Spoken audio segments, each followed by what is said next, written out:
এই যে এটা কি আলু? এটা গাছ আলু, অনেকে আবার জঙ্গলি আলুও বলে। না জঙ্গলি আলু এটা না, জঙ্গলি আলু তো বিষ তিতা। হ্যাঁ হ্যাঁ, এই আলুটা মাংস মাছে সব নিরামিষ তরকারিতে সব কিছুতেই খাওয়া যায়। ছোট ছোট? হ্যাঁ, এগুলো বড় হবে তো।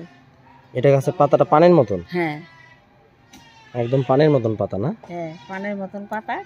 এই যে আলুগুলো হয়েছে এগুলা এরকম বড় বড় হবে, কতগুলো তো ভালো বড় হয়, এত বড় হয়। এটা টেস্ট হয়? হ্যাঁ, এগুলো সব কিছুর মধ্যে। ওই যে ওই বাড়ি তার ইয়ে জামাই এসে বলতেছে, দিদা এটা কই পেলা? আমি পাইছি এখানে। কয় এইটা তো এই দেশে দেখি না। পাওয়া যায় আনাচে কানাচে। কয় খুব স্বাদের জিনিস এটা, তুমি মাংসতে খাই। ওই যে গুঁড়োটাও তো ই করে যায়, এই যে গুঁড়ো আলু হয়েছে তো।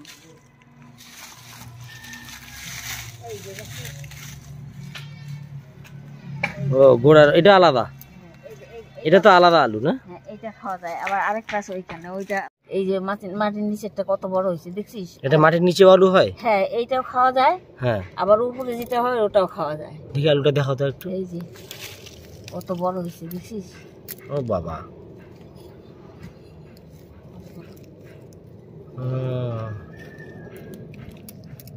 শেকড় হয়ে গেছে অনেক। হ্যাঁ, দারুণ স্বাদের গাছ আলুগুলো তুলে নিয়ে এলাম। তো আজকে এই আলুরই একটা রেসিপি আপনাদের সঙ্গে শেয়ার করব, যেটা ভাত রুটির সঙ্গে খেতে কিন্তু দারুণ লাগে। তো মা আলুগুলো কেটে নিক আর আমি মশলাগুলো করে নিচ্ছি। এই যে এটা দেখেন, এই যে ভিতরে সবুজ কালার। হ্যাঁ, এই যে দেখতে কিন্তু দারুণ না? খোসাগুলো কি সুন্দর করে উঠে যাচ্ছে। হ্যাঁ, কালারটা দেখো।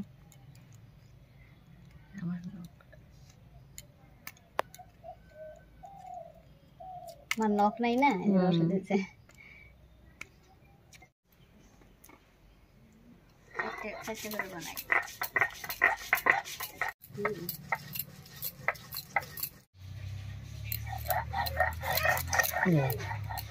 বাহ, ভিতরটা দারুণ তো দেখতে। বাহ, দারুণ দারুণ।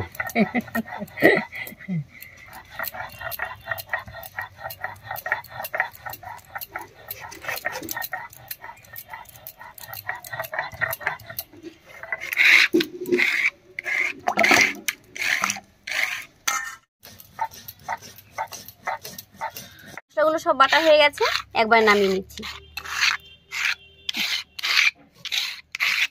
এখানে কি কি মশলা? এখানে আছে জিরা আর ধনিয়া, লঙ্কা, শুকনো লঙ্কা। এবার উনুনটা জ্বালিয়ে নিচ্ছি।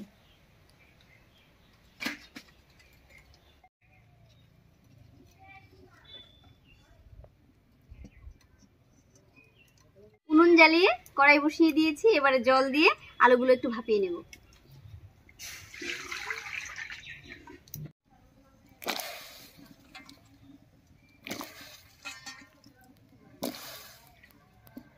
এবার একটু লবণ দিয়ে ঢাকা দিয়ে হালকা করে ভাপিয়ে নেব।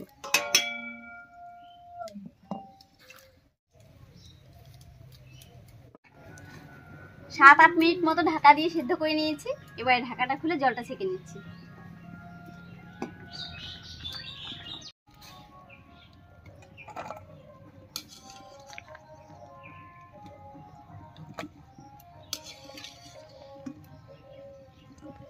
এবারে ফোড়ন দেব, আর ফোড়নের জন্য কড়াইতে দিয়ে দেবো সরষের তেল। তেল গরম হয়ে গেছে, তেলের মধ্যে দেবো একটা শুকনো লঙ্কা, গোটা গরম মশলা, আর দিয়ে দিচ্ছি গোটা জিরা 1/2 চামচ মতো।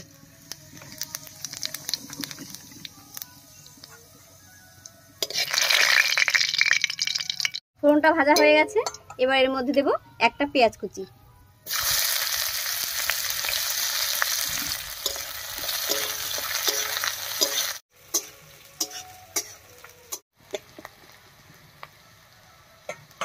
পেঁয়াজটা বেশ লাল লাল হয়ে গেছে, এবার এর মধ্যে একটা টমেটো কুচি দেব। টমেটোর উপরে দেবো সামান্য একটুখানি লবণ, আর এতে করে টমেটোটা খুব তাড়াতাড়ি নরম হয়ে যাবে।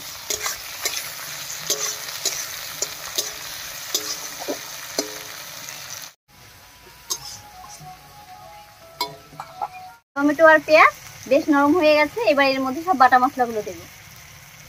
দিচ্ছি 1 চামচ মতো আদা রসুন বাটা, আর 1 চামচ শুকনো লঙ্কা বাটা, 1 চামচ জিরা বাটা, আর 1 চামচ ধনিয়া বাটা।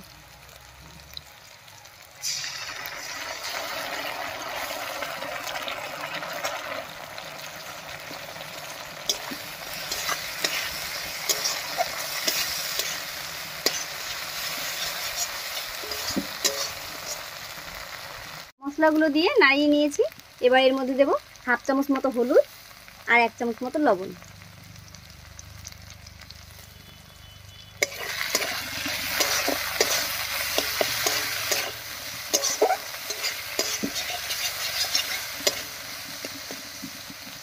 মশলাগুলো দিয়ে 2-3 মিনিট মতো খুব ভালো করে রান্না করে নিয়েছি। এবারে মশলা বাটা জল দিয়ে খুব ভালো করে কষিয়ে নেব।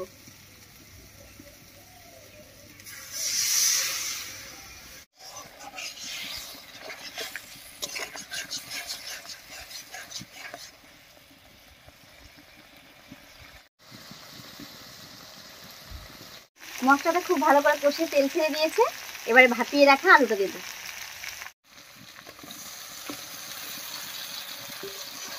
এবারে মশলার সঙ্গে খুব ভালো করে মিশিয়ে নিচ্ছি।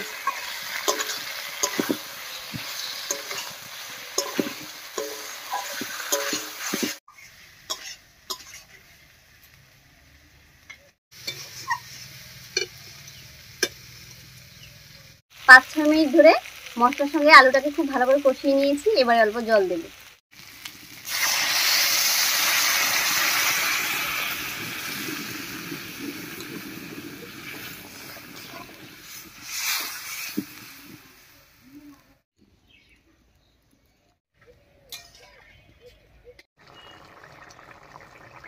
পাঁচ 6 মিনিট খুব ভালো করে রান্না করে নিয়েছি। জলটা অনেকটা শুকিয়ে গেছে আর আলুটাও খুব সুন্দর সেদ্ধ হয়ে গেছে। এবার এর মধ্যে দেবো 1/2 চামচ মতো গরম মশলা বাটা। এই দেখুন আলুগুলো কি সুন্দর সেদ্ধ হয়ে গেছে।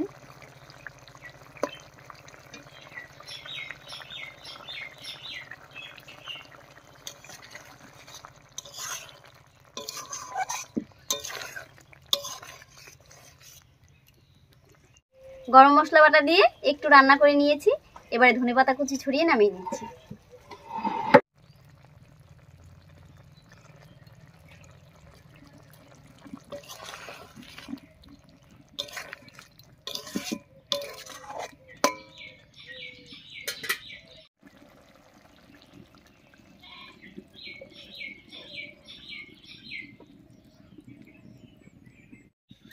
আলুর তরকারি একদম রেডি হয়ে গেছে। আর এই আলুটা এরকম করে রান্না করলে খেতে কিন্তু দারুণ লাগে। আর এটা শুধু ভাত নয়, রুটি পরোটা সব কিছুর সঙ্গেই খেতে দারুণ লাগে। আপনারা একবার হলেও এই রেসিপিটা ট্রাই করবেন এবং খেয়ে জানাবেন যে কেমন হয়েছিল।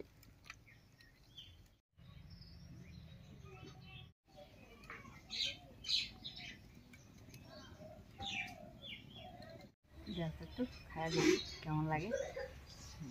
আল্লাহ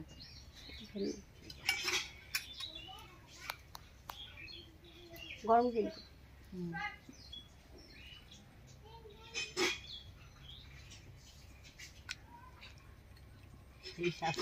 তাই খুব স্বাদ লাগবে।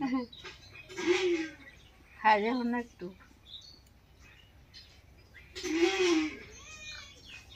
সত্যি খেতে দারুণ হয়েছে।